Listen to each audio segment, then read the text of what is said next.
Hello sa inyo mga ka-printing. Welcome sa Bentech. So, may na-notice lang ako dito sa photo sticker na ginamit ko kasi una kong ginagamit yung QAP glossy photo sticker. Tapos nawala ng stock, nakabili ako ng Yasen. So, nakita ko yung difference. So, i-share ko lang po sa inyo ngayon sa video na ito.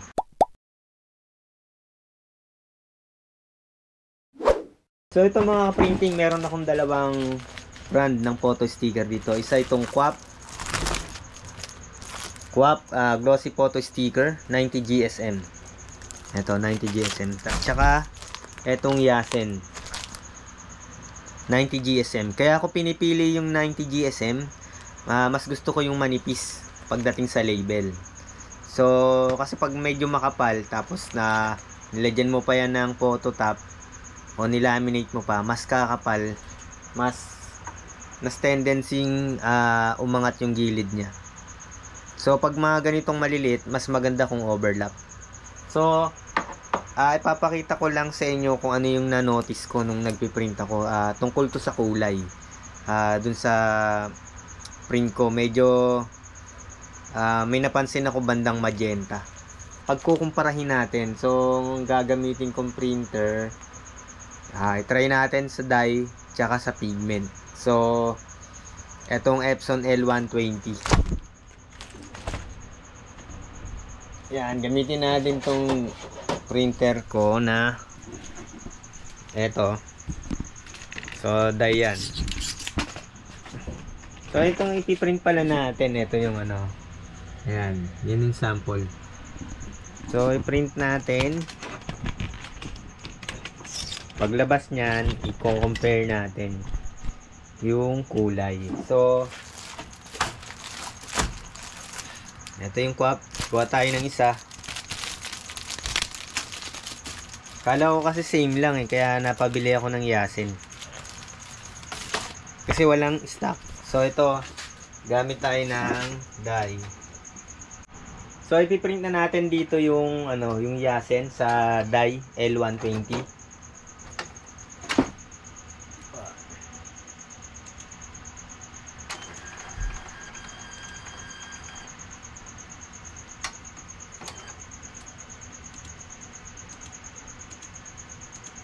Parehas yung settings na gagawin natin, naka-matte.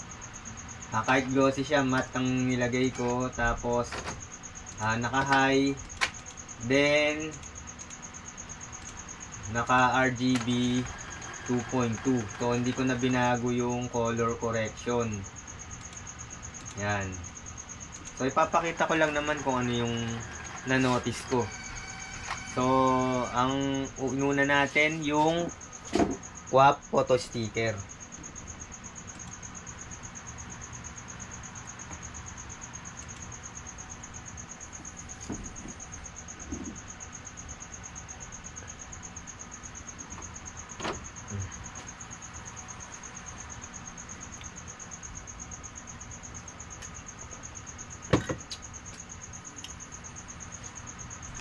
Print na ako mga ka-printing yung QAP. Ito yung pinrint ko, yung sample. Then mamaya i-compare natin dun sa Yasen. So ito yung ginamit ko. Yan, 90 GSM. Tapos mamaya naman ito. So kasi may na-notice akong akala ko sira yung nozzle, pero hindi naman. Kasi ilang beses ko rin tines yung hined clean ko, tas ni-nozzle check ko, kompleto naman yung mga kulay.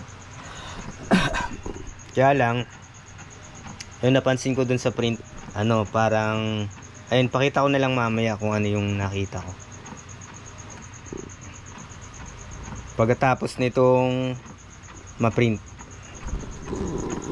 So naka-high kasi kaya medyo mabagal. Kasi ready ko na yung itong Yasen. Ito yung packaging niya. Sa mga ka-printing, mga viewers, kayo na lang mag-usga kung anong photo sticker ba yung best para sa inyo. So ipapakita ko lang yung magiging difference. So kuwap yung nauna, ready ko na tong yasin.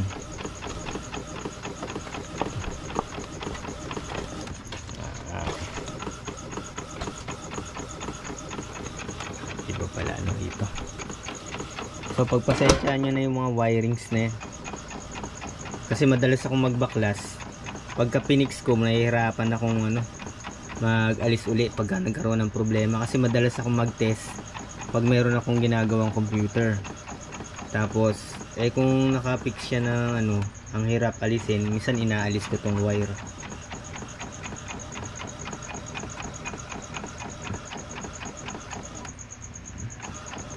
So, ilagay ko na tong yasin.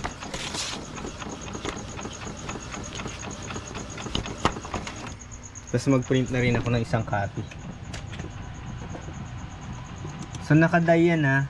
Tapos mamaya naman sa pigment ko subukan.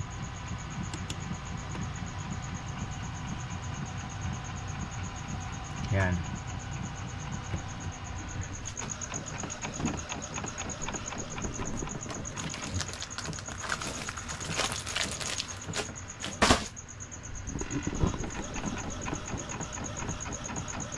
So nilagay ko lang to para ma-check natin na kumpleto yung kulay .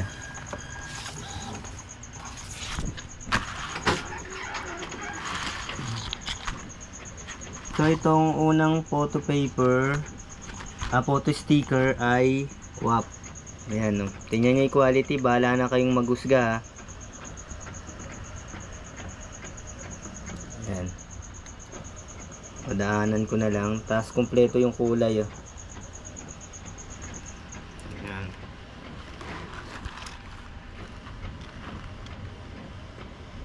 So antayin lang natin yung yasin. Ito pa rin yung mga video ko nung nakaraan, yung printer head na galing sa binili ko sa AliExpress. Ito pa rin yun, maganda pa rin yung kulay. So ang presyo 583 something. So kung tinatanong ninyo dahil mura, baka madaling masira. Para sa akin kasi halos nabawi ko na yung 500 plus dito. Kasi kailan ko lang to nakabit, may na-print na rin ako. So kung masira man siya ng mga ilang buwan, bawi pa rin.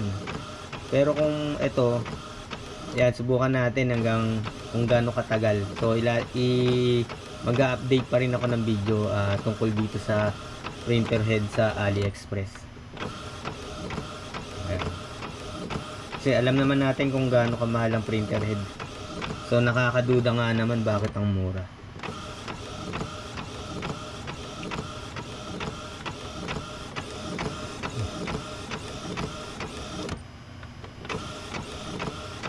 So antayin lang natin yan. Kasi kumpara natin.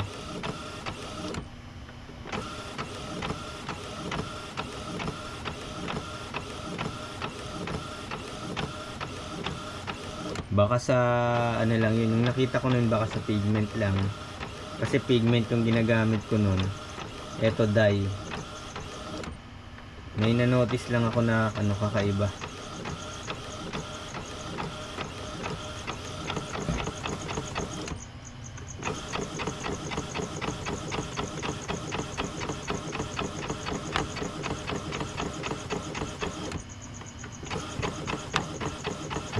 Parang hindi nagpa-notice ngayon dito.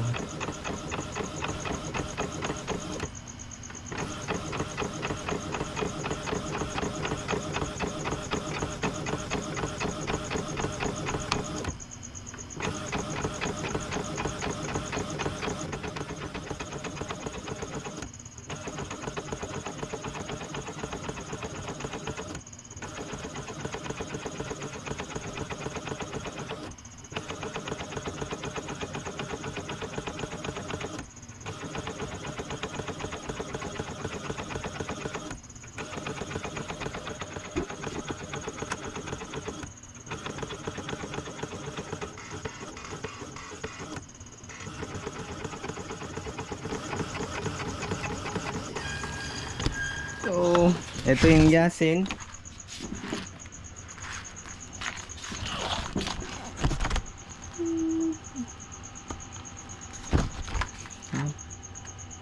So parang walang difference.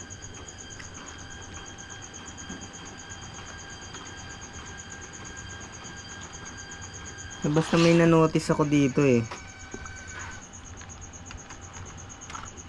Yan. So lagyan ko ng text yung ano. Kasi test natin naman sa parang walang masyadong difference, no?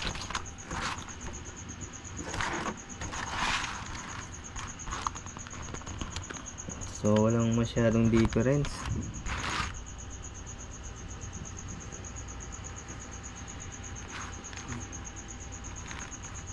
Wala akong nakitang difference. Pero may napansin talaga ako nung nakaraan eh.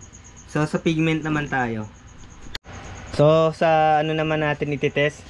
Sa pigment. Ito yung printer ko na inayos ko. Pinalitan ko ng board. Pinalitan ko ng pickup roller. Tapos ginawa ko muna ng paraan. Pagpasensyahan nyo na itsura. Hindi ko pa naaayos kasi. Tsaka wala na akong balak na ilagay yung cover. So nirestore ko lang to. Dahil matagal na stock. So ang ink nito pigment. Ayan. So makikita nyo naman yung kulay. Iba yung pagka-dye kasi medyo parang may ano. Parang iba yung pagkakulay yellow. Ganun din tong ano. Ayan. So i-print ko na. So nagdagdag lang ako ng isa pang ano. Kasi dito ko na-notice yan eh. Nung gumagawa ko ng label. Tingnan natin kung ganun pa rin siya. Ayan. Print tayo.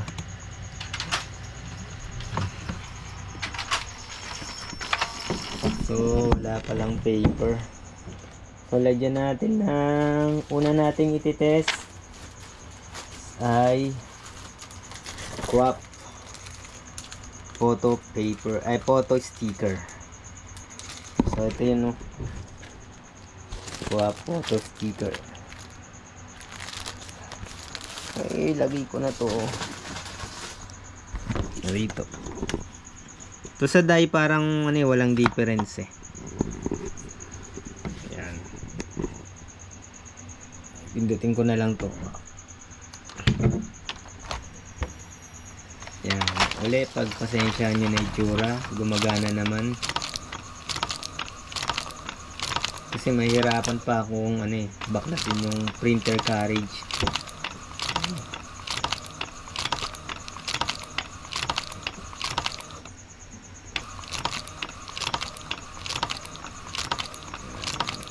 QAP ano to ha? QAP photo sticker 90 GSM.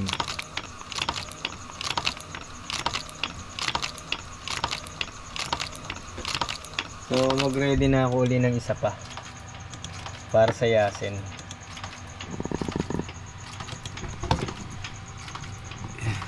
Ayan. So nga pala mga ka-printing, yung settings nito pakita ko. So naka-matte, kahit glossy naka-matte, tas naka-high, naka-A4, tapos sa more option, custom, advanced. Ito yung mga settings. Ayan.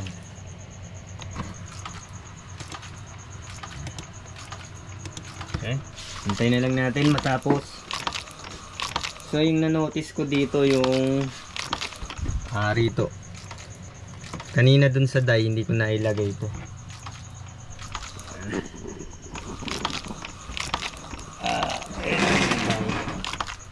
Yan yung dye. Ngayon pala kita ito, Yasin. Tapos QAP. Hindi pala maliligaw. Walang masyadong difference sa dye.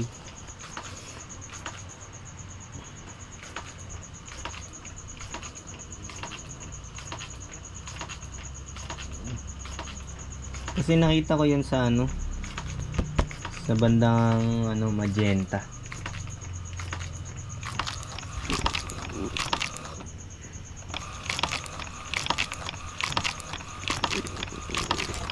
So Yasin yung susunod.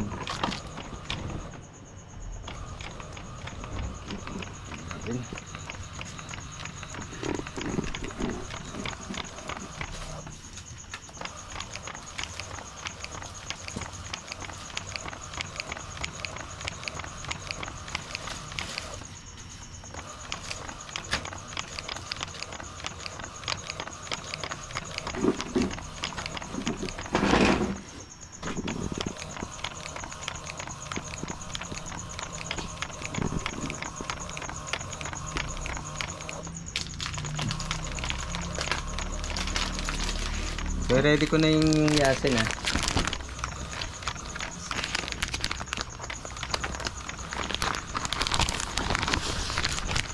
Yan, ready na natin dito.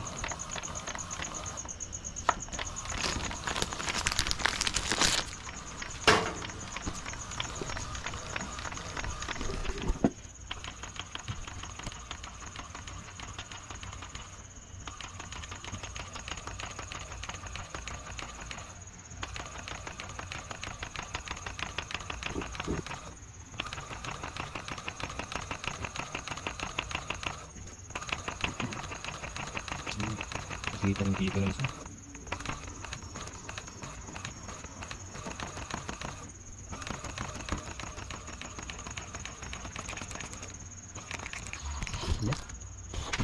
Ito sabit lang yan.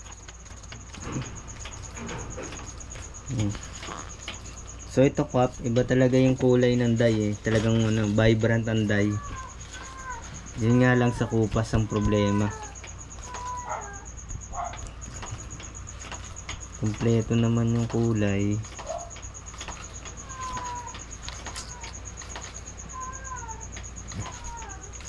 Dito ko talaga na notice yun. So makikita natin dito sa sa yasen. Off muna natin. Nagiinit yung GoPro ko.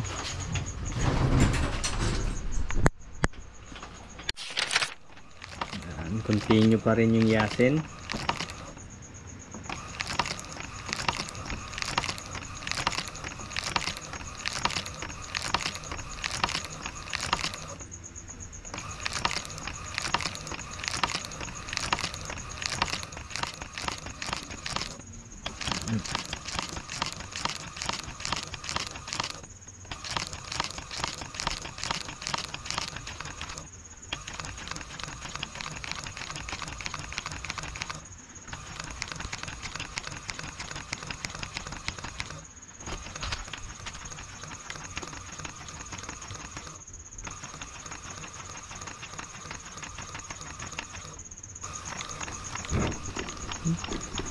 So makikita na natin yung difference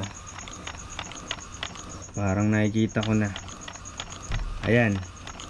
Ano to yasen Look, ako kita ko na yung difference. Kala ko kasi sa sa printer Ayan. Ayan, yasen yan.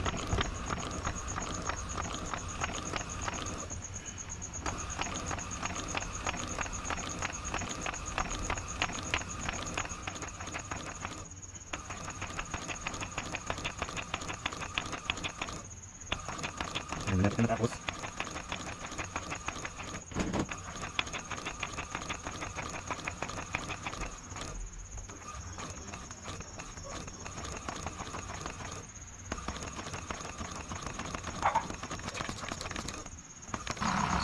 Yun.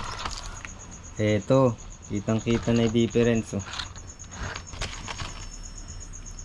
Ayan yung parang ayan, nakita nyo. Yung parang bitak-bitak.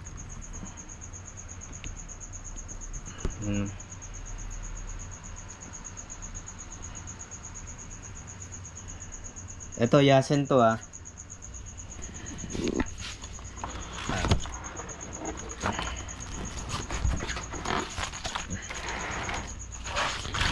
Dito ko na notice yun Nagpiprint ako ng label ng Akala ko sa yan. Yasen yan. Ito Kwap. Ayan. So mas maganda yung sa Kwap. Hindi siya nagbibitak-bitak. Yung sa yasen, ayan parang bitak-bitak na. Ngayon nakala mo hindi yung nozzle kompleto. Yan, may manonotice ka na parang line.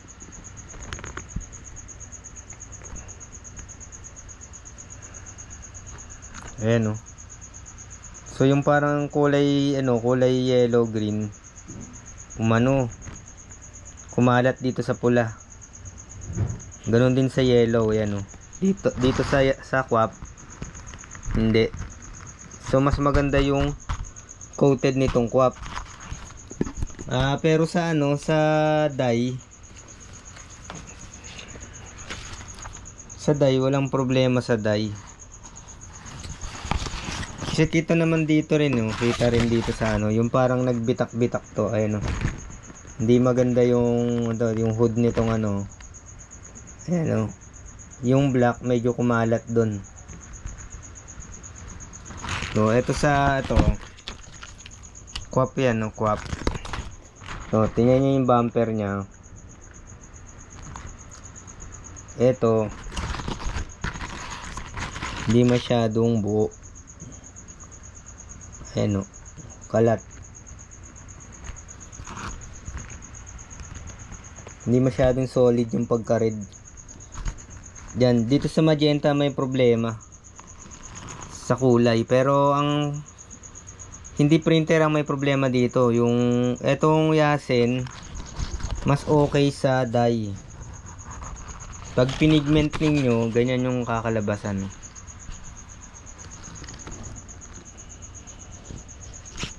Ganyan yung kakalabasan nyo. Ayan. Medyo ilapit ko pa. Ito quap. Mas okay yung pagka-red nya. Ayan. Parehas naman settings niyan. Wala nang binago dun sa printer. Sa dito. Sa printer preferences. Wala namang binago. Tapos dito rin sa kitang kita yung difference niya. Hindi, itong liquid detergent. Yan, diyan ko niya napansin kaya sabi ko sa printer ba to o sa yung pala sa photo sticker. Ayun, tingnan itong kalat na yan Ayun kitang kita. Ayan yung na-notice ko. Yan. So, ayan lang po yung video for this episode. Yan. So, huwag niyong kakalimutan mag-subscribe sa Bentech. So, ito yung ni-review natin. Yasen tsaka quap photo sticker. So, yung Yasen, ito yung aking conclusion. Maganda siya sa dye. Yan. Pag pinigment mo, bitak-bitak na yung kulay. So, tulad nitong nangyari dito. Mas notice mo siya. Yan kalat yung